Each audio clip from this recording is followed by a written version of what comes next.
Hello people and welcome back to News Review. This week we have two new Era of Novelty Jackpots. The ones that will be rotated out will be Bernice and Lazarite.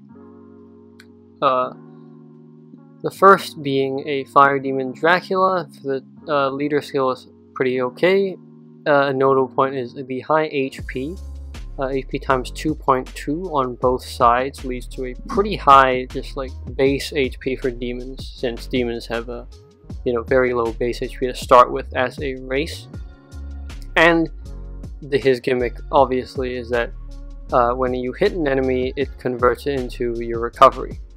As such, he has no specific like recovery boosts, which is both a good and a bad thing. It's good as in, you won't get killed by anti-recovery shields. It's bad as in when you can't hit the enemy, or rather you can't deal damage, the enemy is like a Heart Runestone Dissolving Shield or something like that, where you can't hit them directly, then you're kind of screwed. Moving on to the team skill, he ignores Sticky.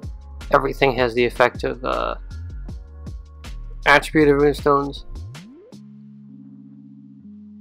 and at the end of each round recover half your HP. So this is kind of built-in recovery, but you gotta pass the round obviously. If no Heart Runes are dissolved in the first batch, damage received minus 80%, and then by dissolving Heart Runestones, team attack times 5 additionally. So another bad point is that you need to have Heart Runestones on the field to take advantage of this, times 5 multiplier. Meaning that, in certain situations you can't get the maximum damage out of him being a leader. Moving on to the active CD6, choose one effect. The first effect being Enchant the Board, team attack times 1.8, ignore defense, increase combo count by the amount of runestones that is dissolved in the group, the largest group of runestones. If it's 30, then you add 30 combos basically. If you dissolve the whole board in one combo, that's 30 combos. And if the leader is Dracula, then you dodge the first attack of the enemy in the next round. The second effect is can only be activated when your HP is full, deducted to 1. He enters a hyper state for 3 rounds, or rather, all Draculas, I guess. For 3 rounds, team recovery will be lowered to 0, ignore burning, ignore electrified, and his attack times 2 additionally, and he ignores puzzle shield and fixed combo shield. So, before moving on to the next card, I rank him at this point between 50 and 175 diamonds. Because there are actually a couple cards that already do the same thing. First off, you got the Fire Demon card. You got another Fire Demon card that actually does reduce recovery to 0, which is probably the most unique point out of his active. Only one Demon card that can ignore Puzzle Shield, but all the SR Origin of Demons cards actually have ignoring Puzzle Shield as part of their team skill. So that's why I don't rank that as highly. And there are a handful of demon cards that do ignore fixed combo shield anyway. The most accessible obviously being Ed, and in terms of damage, of course, he is much better at doing that than Dracula.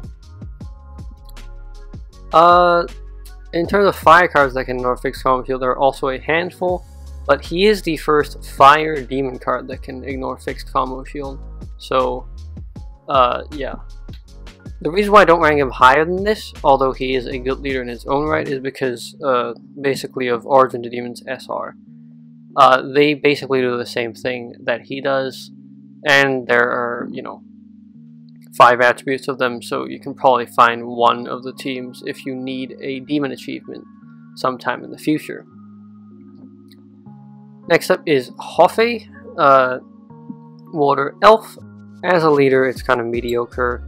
For the team skill, basically, she turns the columns below each elf into runestones of the member's attribute, so you get 6 columns of whatever the attribute of elves are. And then when 6 or more combos are made, team attack times 3, combo count plus 3, which is pretty good. And if current HP is full, the next damage received will not lead to your defeat if your team consists of only elves. The other team skill she has is that she boosts your HP and attack slightly. HP by an okay amount and attack slightly if you also include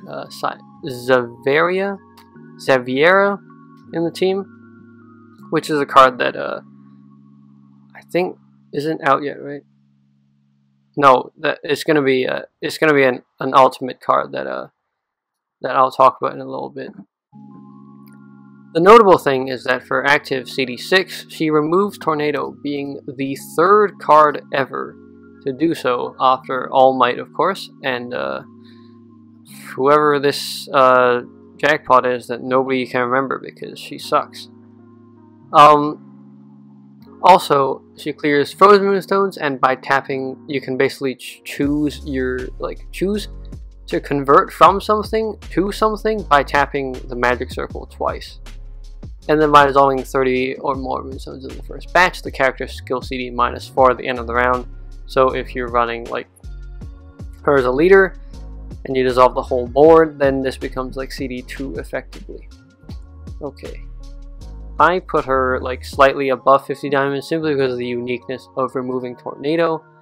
If you're planning to pull on, you know, this, I guess, this rotation of Era of Novelty, I would recommend that, you know, that's probably a bad idea in my opinion, just because, although Remove Tornado is good, like, okay, you can pull for Hoffe if you want, but pulling for Dracula, if you already have like Origin of Demons lying around, and you probably do, I think in some aspects they're even a better leader, because, you know, they have shields and a lot of shield breaking abilities and whatnot. Moving on to the guild mission card kind of sucks. It is Water Dragon, CD5, turn the column below the leader into race runestones of leader's attribute. Turn the yellow columns into runestones of random attribute, so this is a full board converter. Nowadays, really not useful, especially if it's just completely random. And then if the leader is a water member or a dragon, character skill CD -2 doesn't really help it if the skill isn't that useful. You also get some old guild mission cards such as Rice Dumpling, and then whoever this is. They're not very good cards, honestly. Moving on though, a new ultimate card, Xaviera, Water Elf, CD8. Release unlock skills of water members and elves. Ignore death damage. The character enters the fatigue state for 3 rounds, and for those 3 rounds, elf attack ×2 and ignoring counterattack. So this is pretty unique. The third card ever to ignore death damage. These cards technically don't even ignore death damage. These cards like deactivate an enemy upon activating your active skill. Cheshire Cat, if you've seen my like meme videos of Ban, you've seen them a couple times.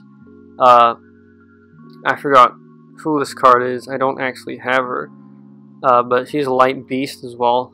So is Cheshire Cat. So this is you know, the first elf and first water card to ignore that. Apart from that, the water cards that unlock or prevent unlocking, there are a few of them in the past. First off is Mad Hatter. Second off is Balthus from King of Fighters, and third is Marie Curie. I will presume that nobody at this point has Balthus from King of Fighters, although I do. Marie Curie is okay, but the main point against this card, of course, is that you have Mad Hatter already, which is an LR Pass free card. That being said, you should still get this card for the death damage purpose, because ignoring death damage is so rare. The counterattack point is basically like, you can ignore that, because if you kill the enemy, they're not going to be around to counterattack you. So the only argument against this is that you wouldn't use it if, you know, you have Mad Hatter and then the enemy punishes you from activating your active, because that is a new shield that has come out. And then the extra stage of Transgression. Thank God this is not 40 waves like before. That would have like actually just killed my will to actually do it. I will probably do it at this point if it's only 20 to get the outfit. and because it costs no stamina apart from, you know, real life stamina. Moving on to the celebration events, a couple of notable things is that Jerry is coming back. He's an OK Machina card, basically the Light Machina version of Snow Miku, or if you don't know who that is, Christmas Virginia. But a little bit worse. But you know, in Light Machina teams, you'll run him. Light Machina is kind of an archetype, so just get one if you can. Moving on. Oh yeah, new story. Nothing special. It rewards you Harp Unite Madheads, which I've started using because I realized that they hand them out like a lot. And then that will be it. Oh yeah, of course there's June challenge, which hopefully I'll, you know, get the videos out faster this time and not forget to upload the last one like I did with May. And that will be it. Yep, that's it for this week's news review. If you have any questions, please leave it in the comments below. If you like this, leave a like, and if you like this in general, subscribe. Thank you for all the subscribers that have subscribed already, and I will see you in the next video. See ya!